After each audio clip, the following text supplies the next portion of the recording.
मेरठ का एक चोर बाजार आने वाले वक्त में विधानसभा चुनावों में कैसे बन सकता है भारतीय जनता पार्टी के लिए चुनावी हथियार, यह मैं आपको इस वीडियो में बताने आया हूं। मेरठ का चोर बाजार यानी कि सोतीगंज बाजार, जहां पर बीते 3 दशकों से 30 से 40 सालों से चोरी के वाहनों को ले जाकर वहां पर कबाड़ियों को दिया जाता था, वहां पर वाहनों को काटा जाता था और फिर उसके पार्ट्स बेच दिए जाते थे। धड़ल्ले से यह काम बीते 3 दशकों से चल रहा था, लेकिन योगी सरकार में योगी आदित्यनाथ की पुलिस ने वो करके दिखाया जो बीते 3 दशक में कई पार्टियों की सरकारों की पुलिस उस समय उनके सरकार में नहीं कर पाई। और इसी वजह से प्रधानमंत्री मोदी हो या फिर उत्तर प्रदेश के बीजेपी प्रदेश अध्यक्ष हो या फिर भारतीय जनता पार्टी के बड़े बड़े नेता हो, वो सोतीगंज में सरकार की कार्रवाई को एक प्रमुख हथियार बना रहे हैं। तो आखिरकार ये बाजार है क्या, यहां पर होता क्या था और ये कैसे आने वाले वक्त में बीजेपी के लिए एक एजेंडा हो सकता है, ये समझते हैं। और ये समझने के लिए आपको सबसे पहले बताते हैं सोतीगंज बाजार के बारे में। क्या है सोतीगंज बाजार, यहां पर क्या होता था?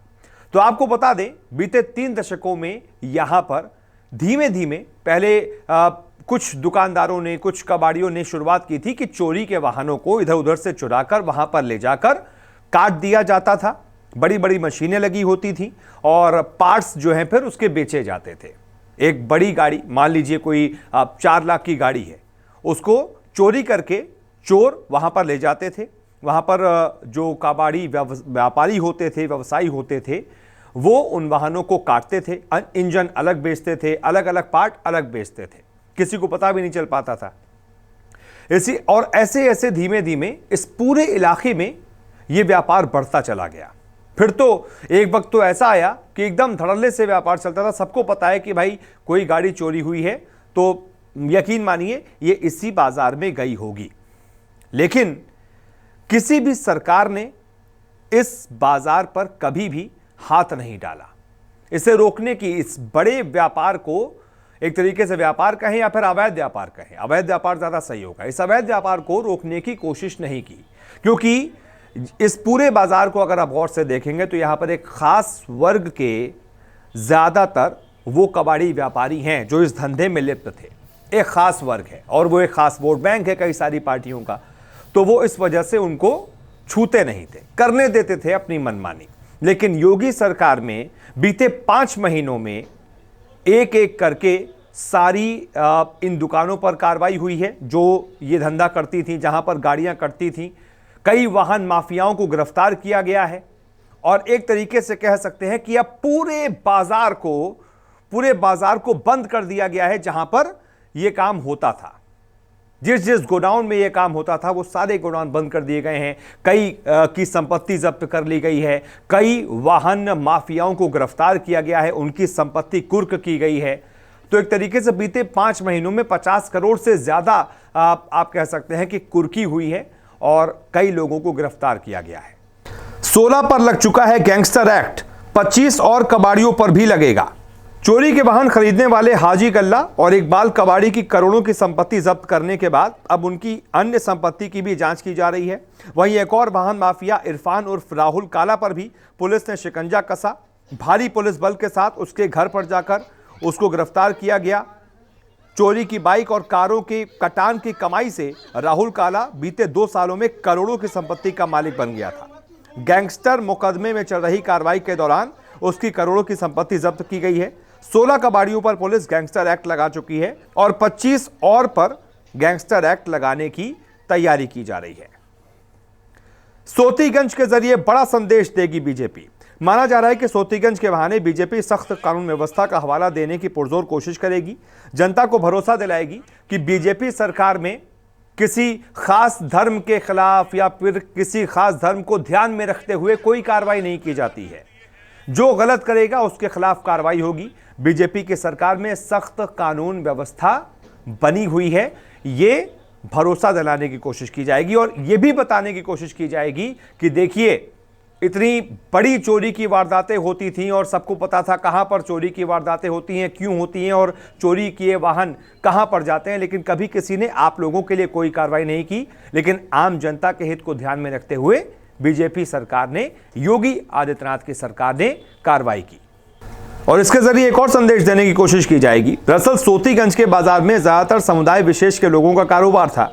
सियासी जानकार मान रहे हैं कि कैराना पलायन और मुजफ्फरनगर दंगे के बाद जिस तरह से ध्रुवीकरण हुआ था, एक बार फिर से सोतीगंज के काले बाजार से खास वर्ग के क्रिमिनल्स पर वार करने का संदेश देने में कोई कोर कसर नहीं छोड़ी जाएगी, ताकि एक बार फिर से ध्रुवीकरण हो जाए। प्रधानमंत्री ने सोतीगंज में तालाबंदी पर योगी सरकार की थपथपाई थी पीठ।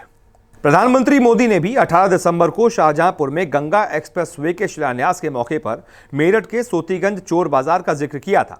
प्रधानमंत्री ने कहा था कि मेरठ का सोतीगंज, जहां देश भर के चोरी के वाहन काटे जाते थे, उसको योगी सरकार ने बंद करा दिया। इस बाजार को पहले कभी किसी ने बंद कराने की हिम्मत नहीं की थी।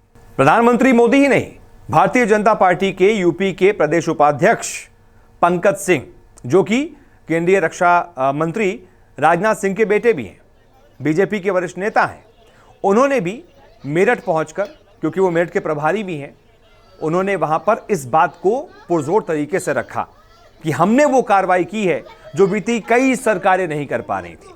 आपको भी सुनाते हैं उनका बयान। ने जिस तरीके से वहाँ पर काम हो रहा था और पिछली सरकारों ने कभी उस पर ध्यान नहीं दिया था, और जो भी गलत काम है वह अब इस प्रदेश में कहीं पर नहीं होंगे, और गलती लोगों को संरक्षण देने वाले भी अब बच नहीं पाएंगे। ये बहुत साफ संदेश अब योगी आदित्यनाथ जी ने लगातार भारतीय जनता पार्टी की सरकार ने दिया। अब उनकी समाजवादी पार्टी के नेताओं की बातों पर मुझे लगता है कि कोई गंभीरता से लेता नहीं है। जमीन से वो कोसों दूर हैं, जमीन के कार्यकर्ताओं से वो कोसों दूर हैं। अब वो बैठकर वो ट्विटर और फेसबुक पर ही अपनी राजनीति कर रहे हैं। तो मैं समझता हूं कि ऐसे हवाई बात करने से अब कुछ संभव है नहीं। तो वो जो कुछ भी कहते रहें, लेकिन लोग विश्वास नहीं करते हैं। लोग तो विश्वास आज नरेंद्र मोदी जी की बातों पर करते हैं, हमारे योगी आदित्यनाथ जी की बातों पर करते हैं। कार्टून के बारे में क्या कहेंगे? अब सब कार्टून ही हो जाएगी। अब विपक्ष में अब सब ऐसे ही, अब वही दिखेगा, वही दिखाएंगे वो। मैं तो बस ये कह सकता हूं कि हमारा पार्टी जो भी नियम संगत है वह काम पार्टी करती है, और कानून अपना काम करता है। वो कोई दल या कोई सरकार उसको वो नहीं चलाती है। कानून अपने तरीके से काम करता है। जो सही होगा वो समय समय पर वो निर्णय एजेंसीज अपने तरीके से काम करती हैं। बदलने लगी सोतीगंज की तस्वीर। जब से योगी सरकार ने कार्रवाई की है, तब से सोतीगंज की तस्वीर बदलनी शुरू हो गई है। कल तक चोरी के वाहनों से यह बाजार गुलजार रहता था, लेकिन अब इसी कुख्यात बाजार में जूते, कपड़े और फ्रूट्स की दुकानें लग गई हैं। सालों से कबाड़ के काम करने वाले व्यापारियों ने पुराना काम छोड़ दिया है और नया काम शुरू कर दिया है।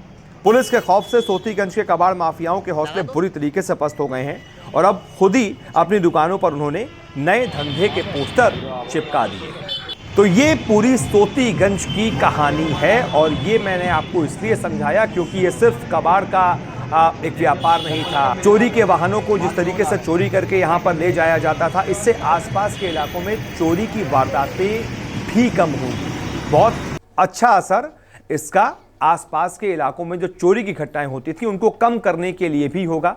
एक आम इंसान की कितनी मेहनत की कमाई से वो गाड़ी खरीदता है, अपने सपनों की सवारी खरीदता है, और कोई चोर उसे चुटकी बजाते हुए चोरी कर ले जाता है और इन्हीं बाज़ारों में बेच देता था। इन बाज़ारों में न जाने कितने हज़ारों करोड़ों सपने चकनाचूर हुए हैं। ये आम सरकारें, जो आम लोगों की सरकारें हैं, जो आम लोगों का दुख दर्द समझती हैं, ये वही समझ सकती हैं। और इसी वजह से योगी सरकार यही मैसेज देने की अब चुनावों में भी कोशिश करेगी। इस रिपोर्ट को देखने के लिए आपका बहुत बहुत शुक्रिया।